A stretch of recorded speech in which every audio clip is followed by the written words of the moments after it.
Hello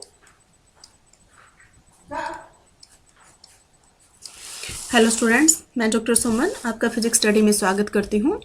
तो आज हम अपना स्टैटिस्टिकल मैकेनिक्स की सीरीज को आगे बढ़ाते हुए जो टॉपिक करने वाले हैं दैट इज़ रैंडम वॉक। काफ़ी इम्पोर्टेंट टॉपिक है ये, ठीक है। तो ये टॉपिक है जो हमारा ये ग्रेजुएशन से शुरू हो जाता है, लेकिन न ही तो स्टूडेंट्स इसका ग्रेजुएशन में अच्छे से पढ़ते और न ही इसका पोस्ट ग्रेजुएशन में। लेकिन रैंडम वॉक से CSIR नेट में काफ़ी क्वेश्चंस आए हुए हैं। CSIR net point of view से भी ये काफ़ी इम्पोर्टेंट है। IIT जैम में भी इसके क्वेश्चंस आए हुए हैं और गेट में भी इसके क्वेश्चन आए हुए हैं, ठीक है। तो ये टॉपिक काफ़ी इम्पोर्टेंट बन जाता है रैंडम वॉक। तो आज हम इसको कंप्लीट करेंगे रैंडम वॉक को, ठीक है। रैंडम वॉक को शुरू करने से पहले मैं एक ओवरव्यू दे देती हूँ हमारे चैनल का।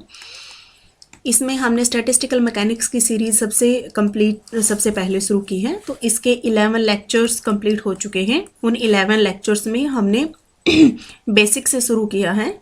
उसके बाद हमने उसकी मैक्रो, स्टेट, माइक्रो काफ़ी अच्छे से डिस्कस किया है। इसके बेसिस पे हमने न्यूमेरिकल्स किए हैं। उसके बाद में हमने इंसेंबल शुरू किया था। इंसेंबल हमें पता है सबको ही कि 3 टाइप्स के हैं हमारे। तो माइक्रो हमारा कंप्लीट हो चुका है। माइक्रो में हमने क्या निकालना सीखा था? माइक्रो स्टेट निकालना सीखा था, ठीक है। अगर स्पिन गिवन हो पार्टिकल्स की, एक पार्टिकल के लिए, 2 के लिए, अनथ पार्टिकल के लिए। उसके बाद में हमने माइक्रो स्टेट निकाली थी 1D, 2D और 3D। ये सारे टॉपिक काफ़ी अच्छे से ड्राइव किए हुए हैं, आपको प्लेलिस्ट में मिल जाएंगे, ठीक है। उसके बाद में था हमारा कैनोनिकल इंसेंबल। कैनोनिकल में हमने पार्टीशन फंक्शन निकाला था। 2 सिस्टम के लिए अलग अलग होता है हमारा पार्टीशन फंक्शन, डिस्क्रीट के लिए और कॉन्टिन्यूअस के लिए। तो डिस्क्रीट के लिए हमारा कंप्लीट हो चुका है और सारे के सारे ओल्ड PYQs हैं हमारे, जितने भी हमारे ओल्ड PYQs है वो सारे हमारे कंप्लीट हो चुके हैं इसके, ठीक है। हमारा जो पेंडिंग रहता है दैट इज कॉन्टिन्यूअस के लिए, ठीक है। तो सिर्फ पार्टीशन फंक्शन हमारा कैनोनिकल के लिए क्या है, पेंडिंग है। और जो थर्ड हमारा कैनोनिकल है, ग्रैंड कैनोनिकल इंसेंबल है जो ग्रैंड कैनोनिकल, वो भी हमारा पेंडिंग है। तो इससे नेक्स्ट लेक्चर में वो कवर करवाया जाएगा, ग्रैंड कैनोनिकल, ठीक है। तो ये था एक छोटा सा ओवरव्यू। तो अगर किसी स्टूडेंट्स ने नहीं देखा है तो लेक्चर 1 से लेकर लेक्चर 11 तक आप देखिए। उसके बाद ये वाला लेक्चर है और 4 to 5 लेक्चर मैक्सिमम और होंगे, जिसमें ऑलमोस्ट स्टैट का सिलेबस आपका कवर हो जाएगा। और अगर हम CSIR पॉइंट ऑफ व्यू से देखें तो CSIR में 3 to 4 क्वेश्चंस आपको मिलेंगे स्टैट के, जो अगर आप ये देखेंगे तो आपका इजीली आप क्या है कि स्टैट के क्वेश्चन सोल्व कर पाओगे आपको अपने कॉम्पिटिटिव एग्जाम में, ठीक है। तो ये था मेरा जो हमारा जितना भी ओवरव्यू आज तक जितना भी हमने किया है। तो किसी भी स्टूडेंट ने अगर मेरे साथ कंटिन्यू करना चाहते हैं और सब्जेक्ट वाइज अगर आप अपना सब्जेक्ट स्ट्रॉन्ग करना चाहते हैं 1 by 1, तो आप अपने इस चैनल को सब्सक्राइब कर लीजिए और कंटिन्यू रहिए मेरे साथ, ठीक है। तो आज अपना टॉपिक हम स्टार्ट करते हैं, दैट इज रैंडम वॉक, ठीक है। देखो रैंडम वॉक क्या है, नाम से आपको पता चल रहा है कि वो करनी है रैंडमली, ठीक है। मतलब क्या है कि कभी हम इधर जा रहे हैं, कभी हम इधर जा रहे हैं, कभी हम इधर जा रहे हैं, कभी इधर जा रहे हैं। मतलब एक पर्टिकुलर कोई भी कॉन्टिन्यूअस पैटर्न नहीं है, रैंडमली मूव कर रहे हैं इधर से इधर, इधर से इधर, ठीक है। तो इस केस में क्या है कि सपोज करो कि ये कोई ओरिजिन है हमारा, ठीक है। और कोई ड्रंकर है, ड्रंकर मतलब खूब ड्रिंक की हुई है उसने, ठीक है, खूब शराब पी हुई है। तो यहाँ इसका होम है, ठीक है। और ये अपने होम में पहुंचना चाहता है, ये यहाँ से शुरू करता है पहुंचना, ठीक है। तो ये क्या करता है कि मान लो एक स्टेप इधर चलता है, एक स्टेप इधर चलता है, फिर क्या करता है कि एक स्टेप बैक आ जाता है, फिर एक स्टेप बैक आ जाता है और फिर एक स्टेप बैक आ जाता है। तो इस पोजिशन से ये चला था, मान लो कि यहाँ से ये चला था किसी भी पोजीशन से, तो अब तो ये अपनी पोजीशन से भी पीछे आ गया। तो अब ये क्या करेगा, एक स्टेप लेगा, वापस अपनी ओरिजिनल पोजीशन पे पहुंचेगा। इसके बाद फर्दर एक स्टेप लेगा, फर्दर एक स्टेप लेगा, फर्दर एक स्टेप लेगा मानो, और फिर ये वापस मान लो यहाँ पे बैक आ गया। एक आगे चल रहा है, एक पीछे, एक आगे एक पीछे, ठीक है। लाइक दिस क्या है रैंडम वॉक मतलब। और हमें क्या है कि इसको क्या है, ड्रंकर को क्या है, अपने घर पे पहुंचना है, ठीक है। तो इसमें क्या है कि 2-3 तरह से ही क्वेश्चंस अटेम्प्ट होते हैं। देखो एक तो इस तरह का मतलब जो फर्स्ट ऑप्शन बनेगा और जो सेकंड बनेगा। फर्स्ट तो ये बनेगा कि इसकी क्या प्रोबेबिलिटी है, ठीक है, कि वो अपने स्टार्टिंग पॉइंट पे ही क्या करे, वापस पहुंच जाए। मान लो ये यहाँ पे चला, ठीक है, मान लो इसने कितने n स्टेप लिए, या मान लो 20 स्टेप लिए, ठीक है, 20 स्टेप लेने के बाद ये कहाँ पर है, ठीक है, क्या ये घर पहुंचा या अपने स्टार्टिंग पॉइंट पे पहुंचा या पीछे पहुंचा, ठीक है। इस तरह के क्वेश्चंस बनेंगे। और दूसरा क्या बनेगा कि ये 20 स्टेप्स लेने के बाद इसने जो ये अपनी ओरिजिनल पोजीशन से चला, यहाँ से इसने कितना डिस्प्लेसमेंट ट्रैवल कर लिया, कितना एवरेज डिस्प्लेसमेंट इसने ट्रैवल कर लिया, ठीक है। इस तरह के क्वेश्चन बनेंगे, ठीक है। तो इसमें क्या है कि देखो, अब इसमें क्या है कि इसको ना बहुत ज़्यादा इसको कॉम्प्लिकेटेड मान के स्टूडेंट इसको छोड़ देते हैं रैंडम वॉक को, ठीक है। लेकिन क्या है, आपको थोड़ा सा स्टार्टिंग में कॉन्शियस माइंड से समझना पड़ेगा। अगर इसका कंसेप्ट समझ आ गया तो आपका कोई भी रैंडम वॉक का न्यूमेरिकल है वो गलत नहीं होगा एग्जाम में, और आप इजीली उसको अटेम्प्ट कर पाएंगे, ठीक है। देखो क्या है कि मान लो एक सिंपल, देखो यहाँ पे आपके पास 2 कॉइन है, ठीक है, फर्स्ट कॉइन सेकंड कॉइन। अब आपने क्या किया, इसको एक साथ टॉस किया, ठीक है। तो क्या प्रोबेबिलिटी है कि इस पर हेड आए और इस पर टेल आए, क्या प्रोबेबिलिटी है, ठीक है। तो फर्स्टली सोचो कि इस पर हेड आए, फर्स्ट पे हेड आए या टेल आए, ऐसे ही सेकंड पर हेड आए या टेल आए, क्या इस कॉइन को इससे कुछ लेना देना है, ठीक है, कुछ फर्क पड़ रहा है। मान लो फर्स्ट पे अगर हेड आ गया तो क्या सेकंड कॉइन को पे कुछ इफेक्ट हो रहा है कि इस पे हेड आएगा या टेल आएगा, ठीक है, नहीं हो रहा ना, इंडिपेंडेंट इवेंट हो गए ये। ऐसे ही सेकंड कॉइन को भी कोई फर्क नहीं पड़ रहा कि फर्स्ट पे चाहे हेड आए या टेल आए, ठीक है। तो इस तरह के इवेंट्स को हम क्या कहते हैं, इंडिपेंडेंट इवेंट,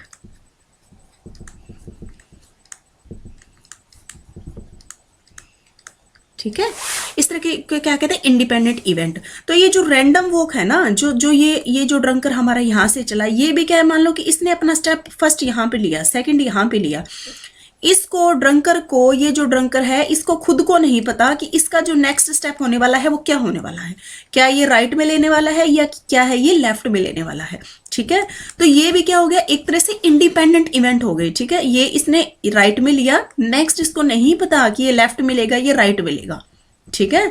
तो इसका इस पीछे वाले स्टेप से आगे वाले स्टेप का कोई लेना देना नहीं है। इट मीन्स क्या है, ये इंडिपेंडेंट इवेंट है, ठीक है। अगर हम इसमें ये पूछें कि क्या प्रोबेबिलिटी है, ठीक है, कि ये जो ड्रंकर है ये यहां से चला, तो क्या प्रोबेबिलिटी है कि ये राइट में ही अपना स्टेप लेगा, राइट में लेने की प्रोबेबिलिटी क्या है और लेफ्ट में लेने की प्रोबेबिलिटी क्या है।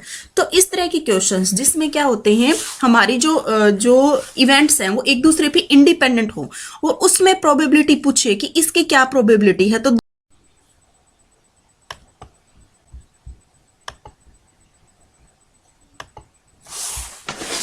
स्टूडेंट्स, जब क्या है हमारे इंडिपेंडेंट इवेंट हो, ठीक है, जैसे अभी मैंने जो कॉइन वाला एग्जांपल बताया था कि 2 कॉइन्स को अगर हम टॉस करते हैं तो दोनों एक दूसरे से इंडिपेंडेंट हैं कि इस पे हेड आएगा या टेल आएगा, इस पे हेड आएगा या टेल आएगा।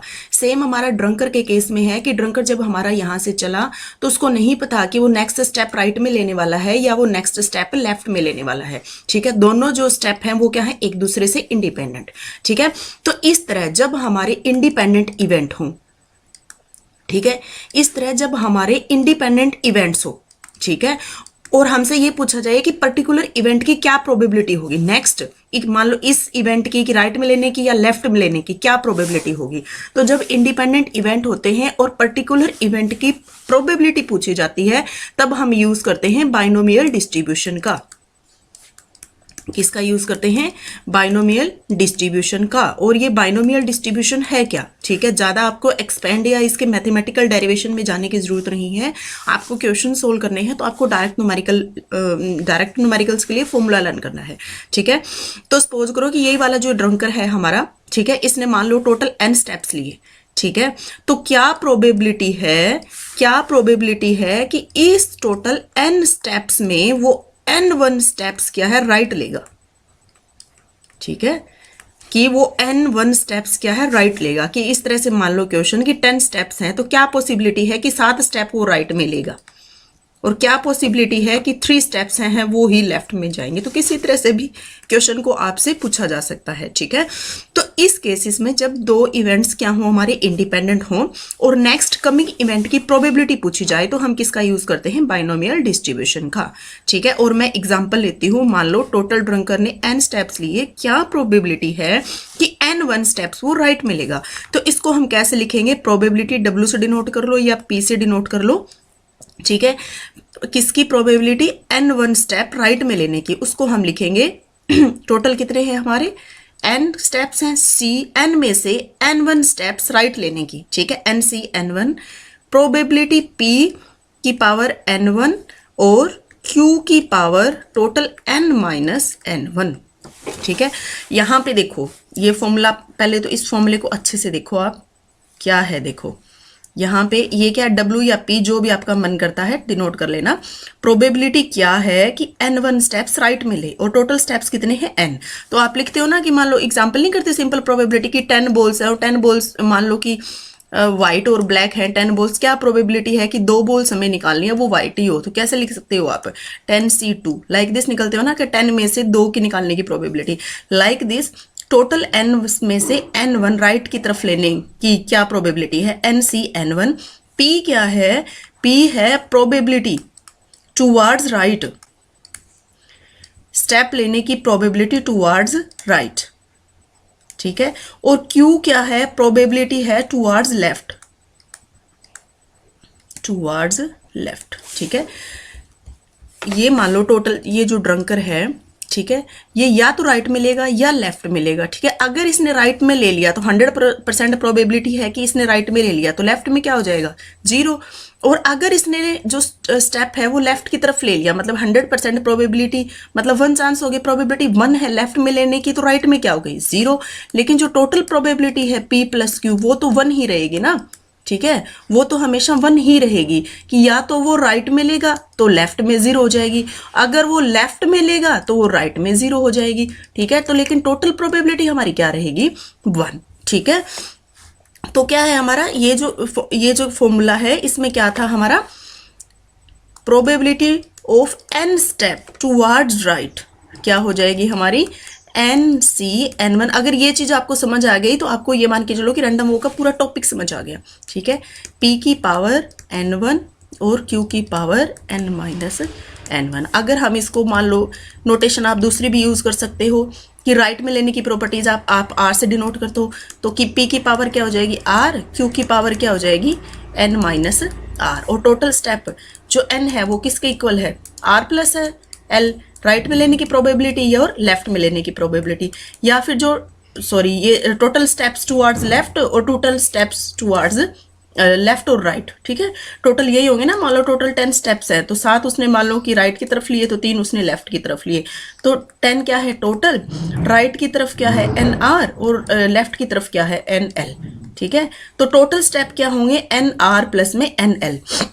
ठीक है, तो ये क्या है NCR, R क्या है, ये नंबर ऑफ स्टेप्स जो उसने राइट की तरफ लिए, ये है प्रोबेबिलिटी कि क्या प्रोबेबिलिटी है कि वो राइट मिलेगा और क्या प्रोबेबिलिटी है कि वो लेफ्ट मिलेगा। ठीक है, इस तरह से सपोज करो कि मान लो कोई क्वेश्चंस है, ठीक है, कि एक रैंडम वॉकर ने क्या किए 10 स्टेप्स लिए, क्या प्रोबेबिलिटी है कि वो 8 स्टेप्स किस में लेगा, राइट में। ठीक है, 8 स्टेप्स किस में लेगा, वो राइट में। तो हम इसको कैसे करेंगे क्वेश्चन को, प्रोबेबिलिटी क्या है 8 स्टेप्स की टुवर्ड्स राइट, तो कैसे लिखेंगे, टोटल स्टेप कितने हैं 10, c राइट में लेने की प्रोबेबिलिटी 8, p क्या है प्रोबेबिलिटी टुवर्ड्स राइट, तो कितने स्टेप्स लेने हैं 8, और ये क्या था q, तो p + q टोटल कितने हैं हमारे, टोटल प्रोबेबिलिटी हमारी 1 होगी, और टोटल स्टेप हमारे कितने हैं nr प्लस में nl कितने हैं 10। जब nr 8 पूछ रहा है तो nl कितने बच गए, nl तो हमारे 2 ही बच गए ना। ठीक है, तो n माइनस nl, तो q की क्या बच गई हमारी प्रोबेबिलिटी 2। ठीक है, तो लाइक दिस क्या है हम क्वेश्चन सोल्व कर सकते हैं। और ये मान लो ये कह रहा है कि इसमें अगर प्रोबेबिलिटी कुछ भी दे दे कि राइट की प्रोबेबिलिटी है 3/4, इस तरह से भी क्वेश्चन आएंगे कि प्रोबेबिलिटी राइट की दे रखी है 3/4 और लेफ्ट की दे रखी है 1/4। तो यहाँ पे आप क्या पुट कर दोगे, p की वैल्यू पुट कर दोगे 1/2 की पावर 8 और 1/4 की पावर 2, तो यहाँ से टोटल क्या आ जाएगी आपकी प्रोबेबिलिटी आ जाएगी। ठीक है, ये प्रोबेबिलिटी डिफरेंट भी हो सकती है, इक्वल भी हो सकती है। ठीक है, कि मान लो कि रैंडम होकर यहाँ से चला तो जरूरी नहीं है कि उसकी इक्वल प्रोबेबिलिटी है। जैसे आप प्रोबेबिलिटी के क्वेश्चन करते हो ना, जैसे हेड टेल वाले के साथ कंफ्यूज नहीं होना, वहां पे इक्वल प्रोबेबिलिटी है कि हेड आएगा या टेल आएगा। लेकिन यहाँ पे जो ड्रंकर है ना, उसकी जरूरी नहीं है। मान लो कि वो इस तरह से किसी रास्ते पे जा रहा है तो उसकी प्रोबेबिलिटी क्या है, मान लो इस तरह से इंक्लाइंड प्लेन है तो यहाँ पे जाने की प्रोबेबिलिटी कम है एज कंपेरिजन टू यहाँ पर आने की, क्योंकि इस तरह से इंक्लाइंड प्लेन है ना, तो यहाँ पे उसको ज्यादा फोर्स लगाना पड़ेगा। तो क्या है, यहाँ पे जाने की प्रोबेबिलिटी ऊपर की तरफ कम है एज कंपैरिजन टू नीचे की तरफ आने की। और इस तरह से अगर इंक्लाइंड प्लेन है तो क्या है, यहाँ पे अगर ड्रंकर है तो यहाँ जाने की प्रोबेबिलिटी कम है और यहाँ पे आने की प्रोबेबिलिटी ज्यादा है। ठीक है, तो रैंडम वॉक में ये जरूरी नहीं है कि प्रोबेबिलिटी ऑलवेज इक्वल हो राइट और लेफ्ट की। ठीक है, ये इक्वल हो भी सकती है और नहीं भी हो सकती। ठीक है, तो इस तरह से हमने प्रोबेबिलिटी निकाली है कि 8 स्टेप लेने की probability towards right like this. और इस तरह से हमसे लेफ्ट में भी पूछ सकता था कि प्रोबेबिलिटी टुवर्ड्स लेफ्ट की क्या है, तो ये यहाँ से ये हो जाता 10c2 1/2 की पावर कितनी हो जाएगी 8, और यहाँ से क्या हो जाएगी 1/2 की पावर 2। ठीक है, तो लाइक दिस हम क्या है क्वेश्चन सोल्व कर सकते हैं। ठीक है,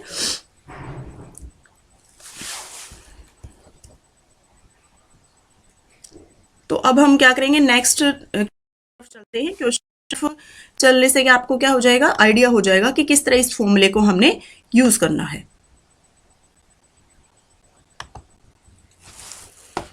क्वेश्चन क्या है हमारा,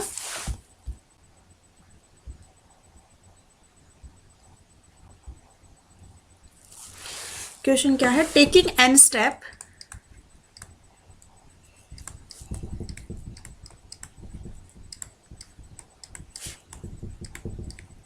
what is the probability that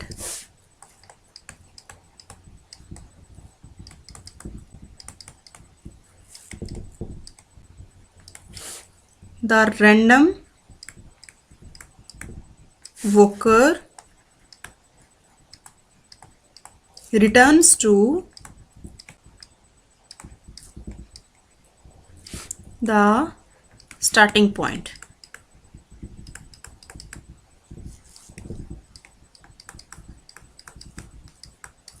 question क्या है, देखो, taking an step what is the probability that random walker returns to the starting point. ठीक है, मान लो कि ये कोई हमारा रैंडम वॉकर है। ठीक है, ये रैंडम वॉकर क्या है, यहां से स्टार्ट हुआ। ठीक है, इसने मान लो राइट की तरफ एक स्टेप लिया। ठीक है, सेकंड राइट की तरफ एक स्टेप लिया, थर्ड राइट की तरफ एक स्टेप लिया। ठीक है, इस तरह से इसने क्या है किया, मान लो कि इसके बाद इसने क्या है लेफ्ट की तरफ लिया, फिर इसने लेफ्ट की तरफ लिया, फिर इसने दोबारा इसने मान लो राइट की तरफ लिया। इस तरह इसने टोटल कितने स्टेप लिए, एन। ठीक है, अब एन स्टेप लेने के बाद क्या प्रोबेबिलिटी है कि ये वापस यहीं पे पहुंच गया, इसकी प्रोबेबिलिटी निकालनी है हमने। ठीक है, क्या प्रोबेबिलिटी है कि रैंडम वॉकर्स है वो क्या हो गया हमारा, कहां पे पहुंच गया, ओरिजिनल पॉइंट पे। ठीक है, तो इस तरह के क्वेश्चंस में हमने देखो 2 केस लेने हैं। ठीक है, जो हमारे टोटल एन स्टेप है ना, हमारे जो टोटल एन स्टेप है, देखो यहीं से सारा कंसेप्ट शुरू होता है हमारा। टोटल एन स्टेप्स है, यहां से हमारे ना 2 केसेस बनेंगे। ठीक है, फर्स्ट केस क्या बनेगा कि अगर हमारे जो स्टेप्स हैं, एन स्टेप्स हैं, वो क्या है E1, और यहां से जो हमारे एन स्टेप हैं वो क्या है हमारे ओड। ठीक है स्टूडेंट्स, देखो अगर वो यहां से स्टार्ट हो रहा है, मान लो वॉकर, ठीक है, यहां से मान लो वो आया राइट में, एक स्टेप लिया उसने। ठीक है, नेक्स्ट स्टेप फिर वो राइट की तरफ चला। ठीक है, मान लो नेक्स्ट स्टेप फिर वो राइट की तरफ चला। ठीक है, तो मान लो कि उसने कितने स्टेप लिए, 1 2 3। ठीक है, मान लो नेक्स्ट फिर वो चला, उसने मान लो 4 स्टेप लिए। ठीक है, अब वो क्या करेगा, मान लो वापस वो लेफ्ट की तरफ चला, एक स्टेप लिया, फिर उसने लेफ्ट की तरफ एक स्टेप लिया, फिर उसने लेफ्ट की तरफ एक स्टेप लिया, और फिर उसने लेफ्ट की तरफ एक स्टेप लिया। ठीक है, 4 स्टेप लिए राइट की तरफ, 4, मान लो 4 क्या है हमारा E1। जब वो राइट की तरफ मूव करने लगा और जब वो वापस क्या करेगा हमारा, वापस इसने 4 स्टेप ही बैक में लिए, तो ये क्या हो गया, ओरिजिनल पोजीशन पे पहुंच गया। ठीक है, अब मान लो कि टोटल कितने स्टेप लिए इसने, 4 4 8 स्टेप इसने लिए। तो मतलब क्या है कि टोटल 8 स्टेप्स में से क्या है, वो 4 तो राइट की तरफ चला और 4 ही वो लेफ्ट की तरफ चला, तभी तो वो ओरिजिनल पोजीशन पे पहुंचा ना। सपोज करो वो लेता टोटल 9 स्टेप। ठीक है, अगर वो 9 स्टेप लेता तो वो एक स्टेप यहाँ पे पहुंच जाता। ठीक है। अगर वो एक स्टेप यहाँ पे पहुंच जाता तो वो एक स्टेप अपनी ओरिजिनल पोजीशन से इधर निकल गया, आगे की तरफ निकल गया, मतलब ओरिजिनल पोजीशन पे तो नहीं पहुंचा। ठीक है। सेकंड पॉसिबिलिटी क्या हो सकती है कि अगर वो 7 स्टेप लेता, अगर वो 7 स्टेप लेता तो वो यहीं पे पहुंच जाता, यहीं पे रह जाता, अपनी ओरिजिनल पोजीशन से इतना डिस्टेंस रह जाता। ठीक है। इट मीन्स क्या है, देखो अगर फिर सेकंड अगर हम पॉसिबिलिटीज लें, क्या है कि मान लो अब मैं ये कह रही हूँ कि अगर मान लो इसने लेफ्ट राइट की तरफ 2 स्टेप लिए, ठीक है, मान लो अब ये क्या है कि इसने 4 स्टेप लिए कहां पर पहुंचने में, मान लो कि इसने 2 राइट की तरफ लिए 2 स्टेप, ठीक है, फिर इसने क्या किया कि ये 4 स्टेप क्या वापस लेफ्ट की तरफ चला, ठीक है, वापस लेफ्ट की तरफ चला। अब ये आगे निकल आया, कहीं इसको थोड़ा बहुत होश आया तो ये कहता है नहीं मुझे तो वापस वहीं जाना है जहां से मैं स्टार्ट हुआ था, तो वापस ये ओरिजिनल पोजीशन पे आया। ठीक है। तो टोटल स्टेप देखो कितने हुए, 1 2 3 4 5 6 7 8 स्टेप्स के बाद ये क्या है अपनी ओरिजिनल पोजीशन पे पहुंच गया। अगर ये एक स्टेप और लेता 9 तो अपनी इस पोजीशन से आगे निकल गया। ठीक है।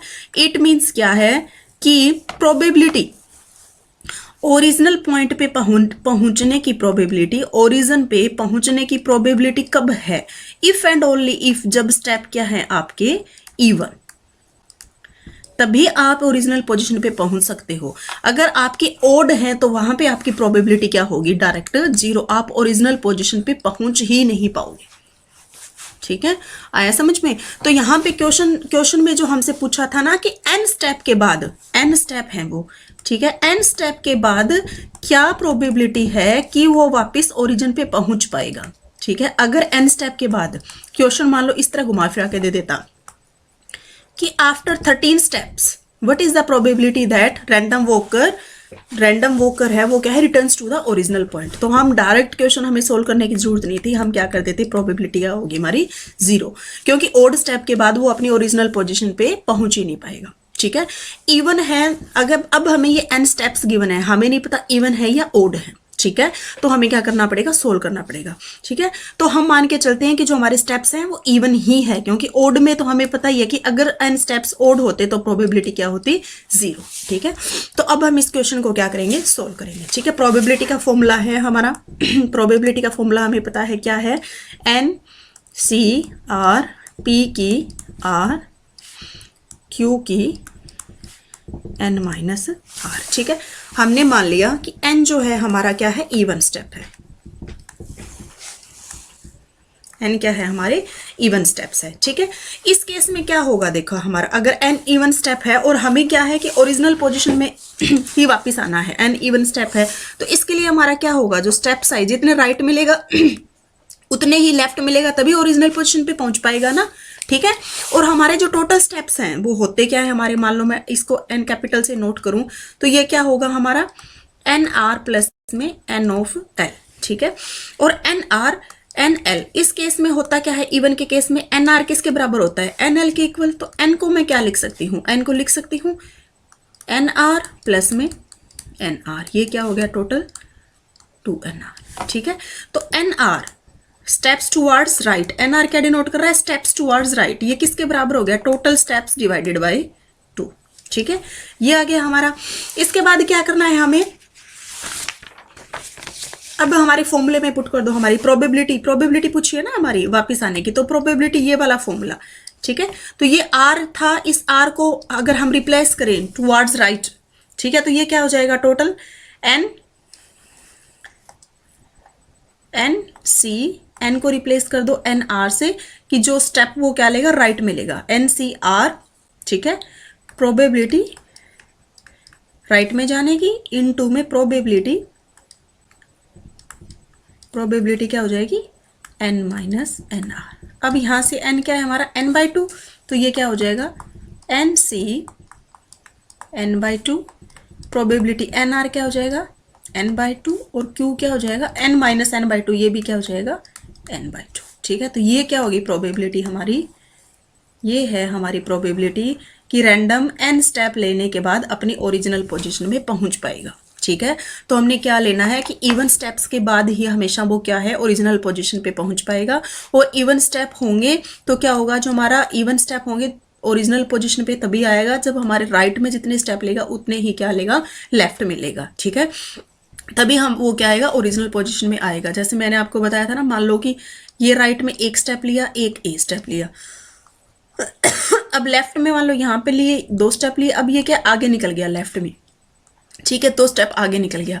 अब इसको वापस इधर राइट की तरफ लेने पड़ेंगे, तो टोटल देखो राइट में 1 2, ठीक है, इसके बाद लेफ्ट में 1 2 3 4, तो राइट में 2 इधर पहले लिए थे और 2 इधर ही राइट में, तो राइट में भी 4 है और लेफ्ट में भी 4 है, ठीक है। अगर इवन स्टेप्स होंगे तो हमारे लेफ्ट वाले स्टेप और राइट वाले स्टेप क्या होंगे, हमेशा इक्वल। अगर इक्वल होंगे तो हम टोटल नंबर ऑफ स्टेप्स में क्या कर सकते हैं, एनआर की जगह एनएल पुट कर सकते हैं, तो ये प्रोबेबिलिटी आ जाएगी हमारी। इसके बेसिस पे हमारे डायरेक्ट न्यूमेरिकल्स होंगे। आपको आगे जब आप देखोगे तो इस फॉर्मूले पे भी क्या है, आपको डायरेक्ट मिलेंगे न्यूमेरिकल्स, ठीक है। ये देखो, जैसे ये देखो, ये क्वेश्चन आया हुआ है, ये शायद क्वेश्चन है आपका, मे बी ये जून 2013 का आया हुआ है क्वेश्चन, ठीक है। इसमें देखो क्या है, क्वेश्चन क्या है, ए 1 डायमेंशनल रैंडम वॉकर, मैं यहां से कलर चेंज कर लेती हूँ।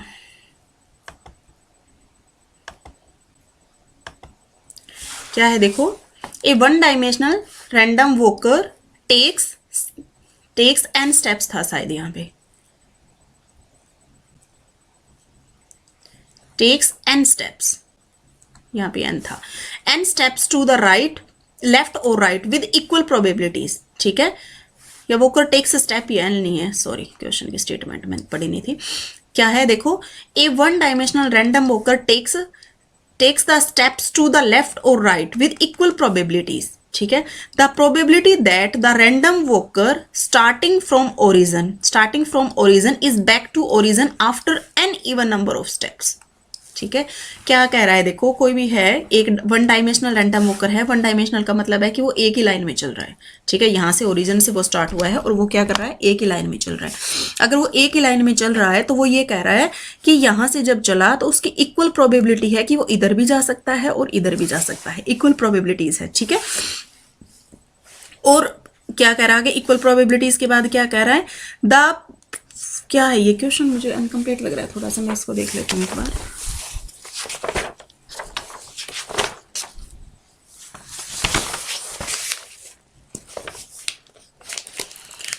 The probability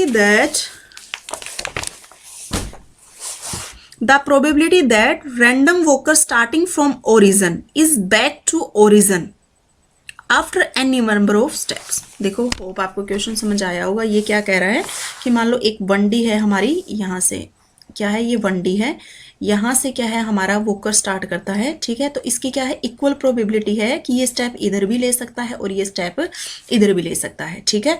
इसके बाद ये कह रहा है कि इस तरह ये क्या है, इसने n स्टेप लिए, इधर गया, तो क्या प्रोबेबिलिटी है, इसने टोटल n स्टेप्स कवर किए, ठीक है। तो क्या प्रोबेबिलिटी है कि आफ्टर n स्टेप्स ये क्या है, वापस यहीं पे पोजीशन पे पहुंच गया होगा, ठीक है। अब आप ये बहुत अच्छे से सोल्व कर पाओगे ये न्यूमेरिकल।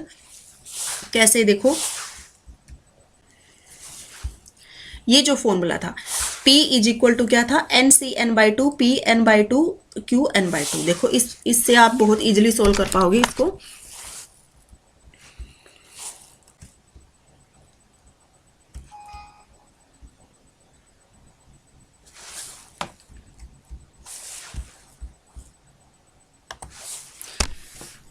क्या कह रहा है, हमारा जो क्वेश्चन में है, इसने कहा क्या है कि हमारे जो n स्टेप्स हैं, ठीक है,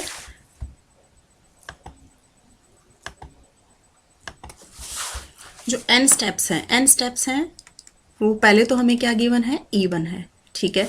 और क्या पूछा है हमसे, यहाँ पे पूछा है कि ओरिजिन पे आने की प्रोबेबिलिटी क्या है। हमें पता है ओरिजिन पे हम कब पहुंच सकते हैं, 2 कंडीशंस हमारे पास होती है। फर्स्ट तो क्या है, जो टोटल स्टेप्स हैं वो क्या हो, हमारे E1 हो, और इस इवन की कंडीशन में हमें पता है कि N R is equal to क्या होता है, NL, ठीक है। तो हमें क्या ओरिजिनल, तो इसके बाद में हमने क्या था, जो टोटल हमारा फॉर्मूला था वो क्या था, NCR, P की R, Q की N-R। तो यहाँ पे हमने क्या है कि N, अगर हम राइट या लेफ्ट, ठीक है, चाहे वो लेफ्ट में जाए या राइट में जाए, वो पता नहीं है कि यहाँ से जो हमारे इस पोजीशन से शुरू करेगा वो राइट से शुरू करेगा या लेफ्ट से शुरू करेगा, ठीक है। हम सपोज कर लेते हैं कि वो राइट में अपना फर्स्ट स्टेप ले रहा है, तो NR, P, NR और Q की भी क्या हो जाएगा, N-NR, ठीक है। यहाँ पे NR हमें पता है कि जब N, टोटल N है वो किसके इक्वल है, एन आर प्लस में एन एल, तो यहाँ से क्या हो गया 2nr, एन एल को भी एन एल पुट कर देंगे और N R is equal to क्या हो जाएगा हमारा n/2। तो यहाँ पे हम क्या कर देंगे n/2 पुट कर देंगे। तो यहाँ पे अगर हम n/2 पुट करेंगे तो यहाँ से क्या हो जाएगा NC n/2 इंटू पी की पावर n/2, और ये क्या हो जाएगा Q की भी क्या हो जाएगा n माइनस एन आ रहा है ना, तो ये क्या हो जाएगा n/2।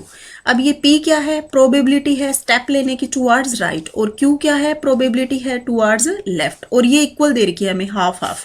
ठीक है, ये अगर हमें इक्वल इक्वल हाफ दे रखी है तो क्या हो जाएगा हमारा NC n/2 हाफ, हाफ की पावर n/2, और यहाँ भी हाफ की पावर क्या हो जाएगा n/2। ठीक है, तो यहाँ से ये क्या हो जाएगा, इसको क्या लिख सकते हैं हम n factorial divided by n/2 factorial, और ये क्या हो जाएगा n माइनस n/2 फैक्टोरियल, और ये क्या हो जाएगा 1/2, ये हाफ हाफ है तो ये क्या हो जाएगा हाफ n। तो ये हमारी क्या आ जाएगी total probability after n even number of step original position पे पहुंचने की प्रोबेबिलिटी। ठीक है, तो इसमें जो हमारा है ये कौन सा ऑप्शन हो जाएगा करेक्ट,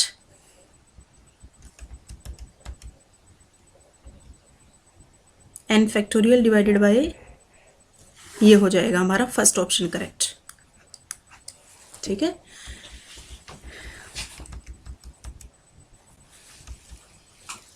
क्योंकि यहाँ भी ये क्या हो जाएगा n माइनस n/2, तो n/2 फैक्टोरियल लिख सकते हैं, इसको ऐसे भी लिख सकते हैं हम n factorial divided by n/2 factorial, n/2 factorial, और यहाँ पे क्या गया है 1/2 की पावर n। ठीक है, तो ये देखो हमारा जो ये फर्स्ट ऑप्शन है option A that is correct option.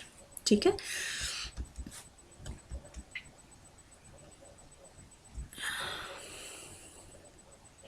अब सेम यही क्वेश्चन है, देखो इसमें क्या दे रखा है, वहां पे n की जगह अब की बार क्या रिप्लेस कर दिया 10 स्टेप्स। ठीक है, अभी हमने जो फॉर्मूला किया था क्या कह रहा है कि एक वही वन डायमेंशनल वॉकर है 10 स्टेप्स लेता है लेफ्ट एंड राइट में और इक्वल प्रोबेबिलिटी है, find out the probability that random step starting from this 10 steps के बाद।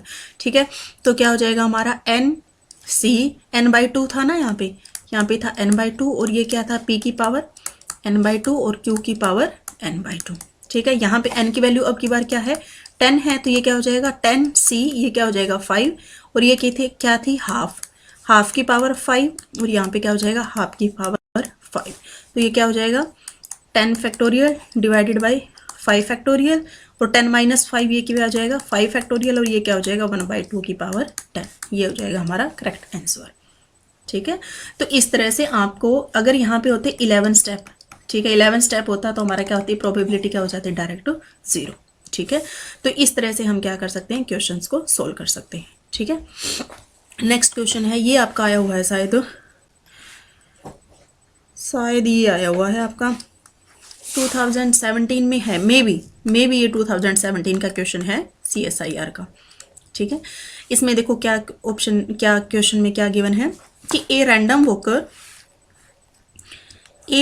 वोकर takes a step of unit length in positive direction with probability 2/3 and a step of unit length in negative direction with probability 1/3, the net displacement of random walker after n steps।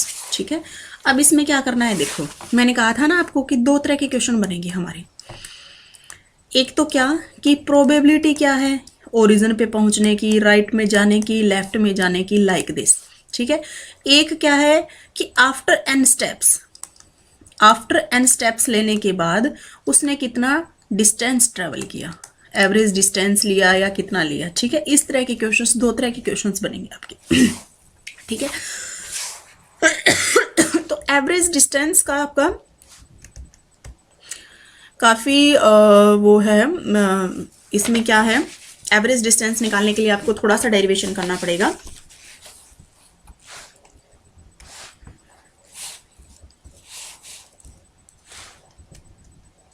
देखो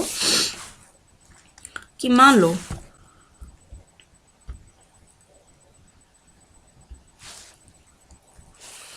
displacement निकालना है, मान लो कि यहाँ से 1D है, यहाँ से ओरिजिनल है आपका, और जो वोकर है इसने यहाँ से चलना स्टार्ट किया। ठीक है, तो ये लेफ्ट में राइट में गया, राइट में गया, राइट में गया। मान लो कि स्टेप साइज है 1 मीटर का, 1 मीटर 1 मीटर 1 मीटर। ठीक है। ये वापस मान लो यहाँ पे इसने 2 स्टेप लिए लेफ्ट में, ठीक है, 1 मीटर 1 मीटर। तो ये ओरिजिन से कितना डिस्टेंस, कितना दूर है, मतलब इसने कितना डिस्प्लेसमेंट ट्रैवल किया।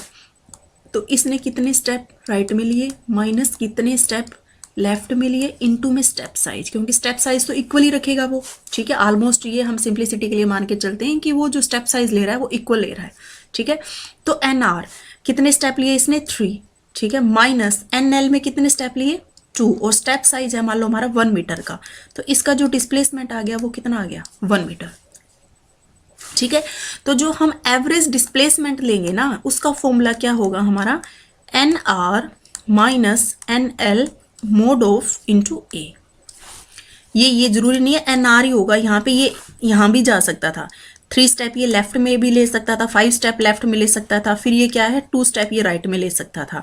तो यहाँ पे क्या हो जाता एन एल माइनस में एन आर, कुछ भी हो सकता है। अगर मोड होगा तो देखो कोई फर्क नहीं पड़ रहा, मान लो कि ये एल जो लेफ्ट में अगर ये ज़्यादा लेगा तो नेगेटिव का जाएगा, और नेगेटिव का मोड लेंगे तो वो पॉजिटिव हो जाएगा, ठीक है।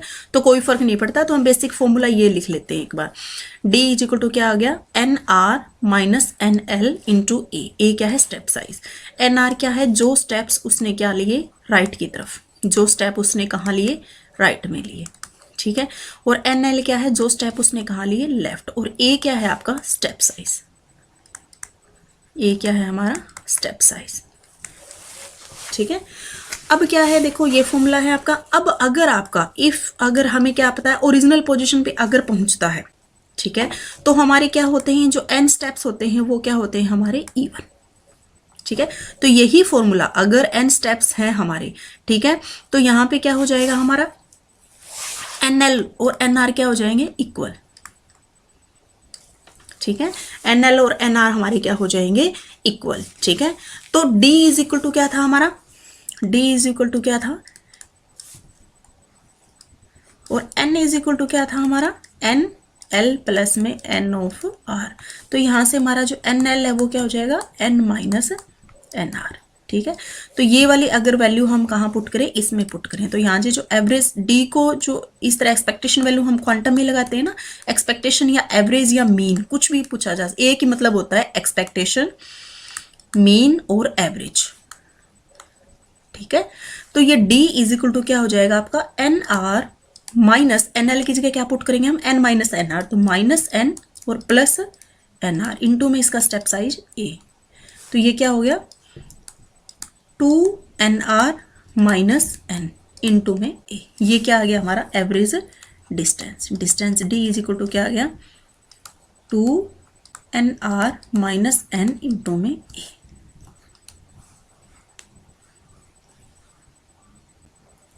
ठीक है, क्या लगाया है हमने फॉर्मूला क्या लगाया है कि जब हमारे n स्टेप्स क्या है इवन है, ठीक है।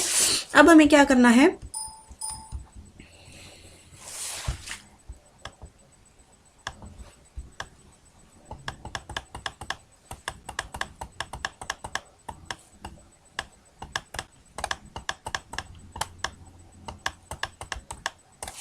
स्लाइड्स ले लेते हैं।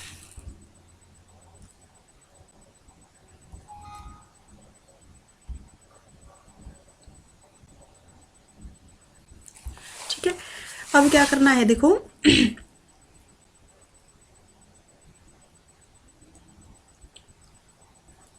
तो हमारा जो एवरेज डी की जो वैल्यू आई that is equal to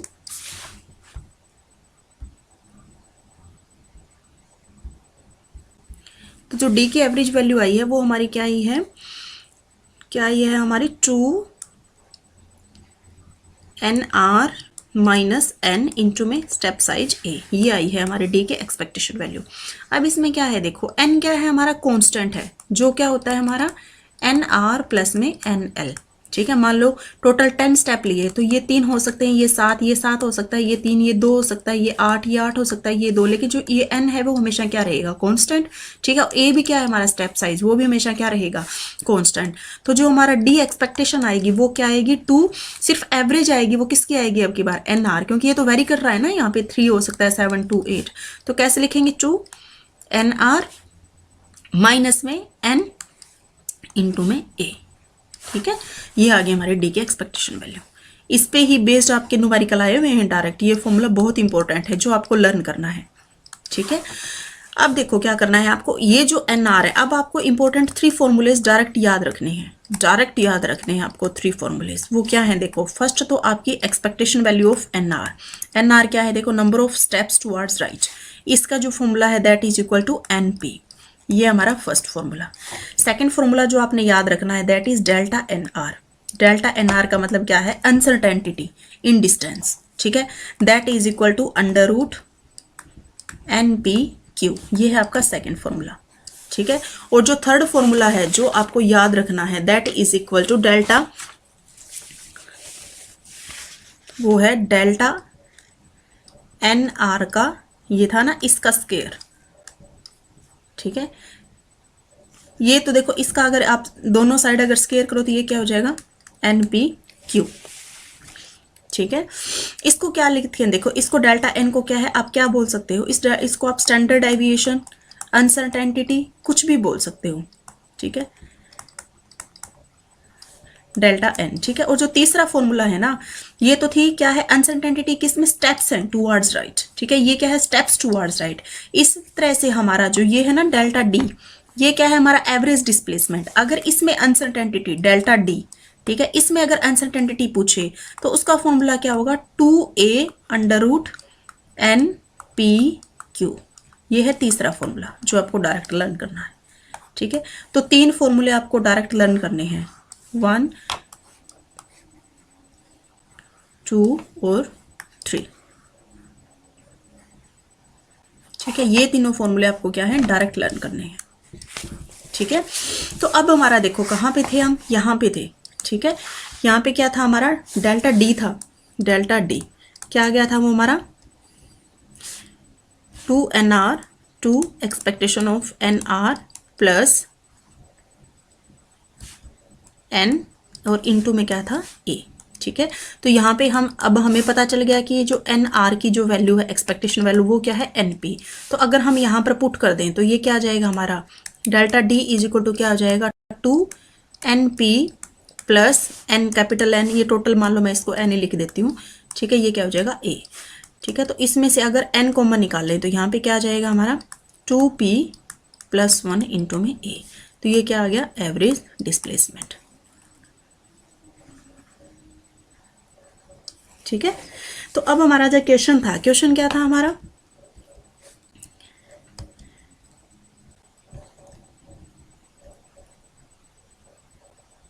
question ये था हमारा, देखो क्या है कि एक रैंडम वॉकर है और उसने क्या किया, यहाँ से स्टार्ट किया, तो यहाँ से चलना स्टार्ट किया, तो वो राइट में जाएगा, ठीक है, पॉजिटिव एक्स डायरेक्शन, मान लो ये पॉजिटिव एक्सिस है ना, पॉजिटिव एक्स डायरेक्शन में जाएगा। इसकी प्रोबेबिलिटी क्या है, पॉजिटिव मतलब probability of right, probability right की क्या है, 2/3, ठीक है। इसके बाद क्या करें, यूनिट लेंथ लेगा वो नेगेटिव एक्स एक्सिस में, तो मतलब प्रोबेबिलिटी ऑफ लेफ्ट हमारी क्या है, 1/3। तो नेट डिस्प्लेसमेंट क्या होगा, रैंडम वॉकर का नेट डिस्प्लेसमेंट क्या होगा, ठीक है। तो नेट डिस्प्लेसमेंट हमारा क्या होगा, नेट डिस्प्लेसमेंट का भी जो हमने फॉर्मूला लिखा था, क्या लिखा था, D इज इक्वल टू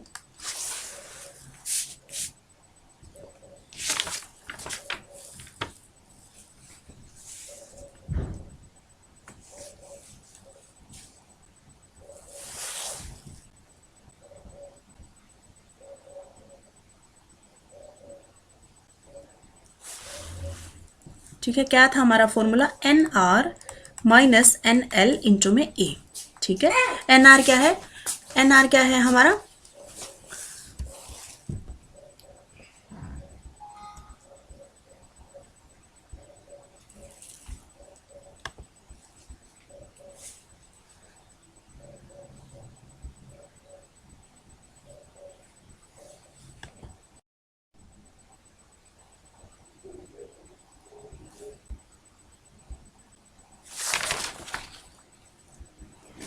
तो इस क्वेश्चन को क्या है, हम 2 तरीके से कर सकते हैं,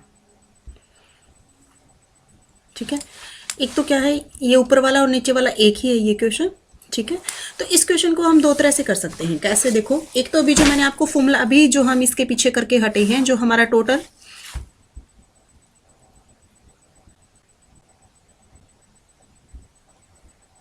जो हमारा डी आया था दैट इज इक्वल टू, अभी जो हमने किया है अभी जो हमने किया है d इज इक्वल टू क्या किया है, अभी हमने 2n 2p माइनस 1 और a और सबका मोड, ठीक है। यहाँ पे ये p क्या है, प्रोबेबिलिटी टुवर्ड्स राइट। p क्या लेते हैं हम हमेशा, जो p लेते हैं वो लेते हैं हम प्रोबेबिलिटी टुवर्ड्स राइट, और जो q लेते हैं वो क्या लेते हैं हम प्रोबेबिलिटी टुवर्ड्स लेफ्ट, ठीक है। तो आफ्टर n स्टेप्स पूछा है 2 इंटू प्रोबेबिलिटी राइट में, राइट की प्रोबेबिलिटी क्या कह रहा है, देखो ये क्या है 2/3, 2/3, दिस इज 2/3, ठीक है। तो राइट की जो प्रोबेबिलिटी है that is equal to 2/3 minus में 1, और स्टेप साइज वो क्या कह रहा है 1 का, ठीक है। तो ये क्या हो गया 2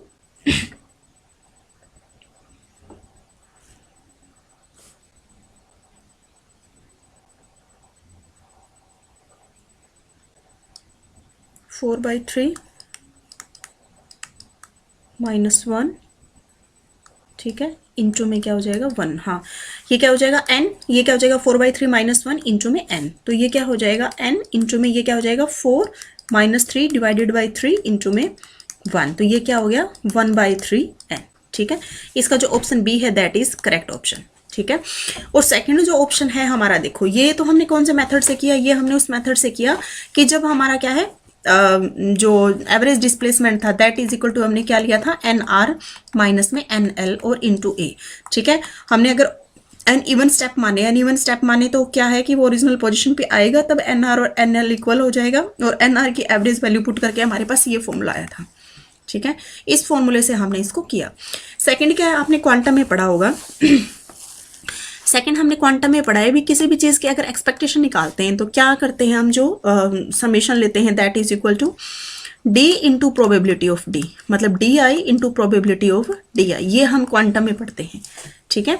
तो ये अगर इस वाले मेथड से अगर हम देखें तो देखो D I into probability of D आई क्या कह रहा है वो, कि यहाँ से स्टार्ट हुआ, ठीक है, 1 स्टेप साइज ले रहा है, मान लो 1 मीटर का ले रहा है, ठीक है। ये हमने क्या कर लिया पॉजिटिव एक्सिस मतलब पॉजिटिव आई कैप, और ये हमने मान लिया माइनस ऑफ आई कैप, ठीक है।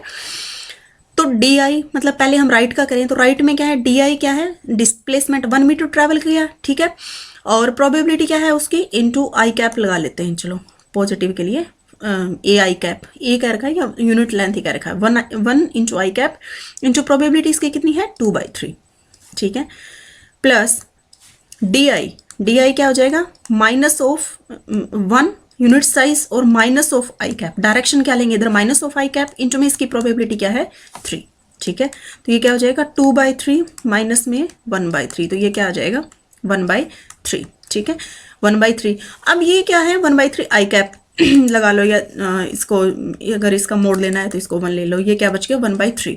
ये है हम एक स्टेप की बात कर रहे हैं, मान लो कि एक स्टेप इधर गया एक स्टेप इधर गया, इस तरह इसने कितने स्टेप लिए n, तो n स्टेप के लिए क्या हो जाएगा 1/3n, ठीक है। तो बोथ फॉर्मूलाज ये क्या, इसको क्या बोलते हैं हम जनरल फॉर्मूला, इसको क्या बोलते हैं हम जनरल फॉर्मूला, ठीक है। तो इस फॉर्मूले से, जनरल फॉर्मूले से और इससे किसी से भी हैं आप निकाल सकते हो एज यू विश, ठीक है। ये देखो ये सिंपल उसी का जो न्यूमेरिकल ऑप्शन आ गया आपका, कि जो हमने टोटल जो एवरेज स्टेप लेने थे n/2 N L is equal to N R करके, हमारा जो फॉर्मूला था प्रोबेबिलिटी का दैट इज इक्वल टू क्या था हमारा एन सी आर पी की आर क्यू की n माइनस आर।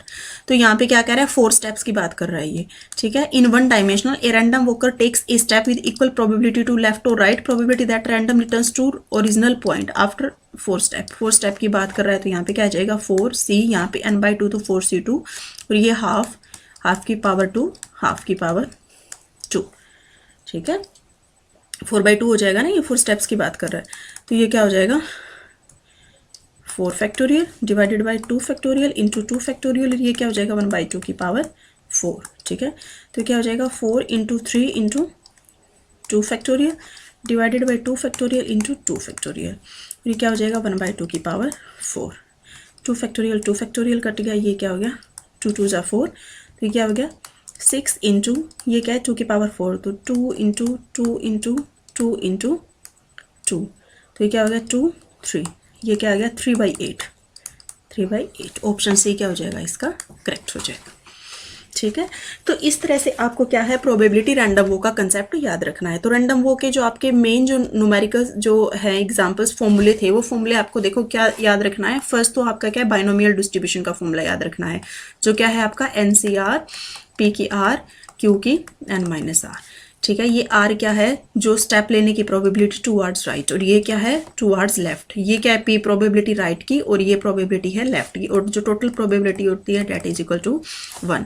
बाद में आपको क्या एवरेज डिस्प्लेसमेंट का फॉर्मूला याद रखना है।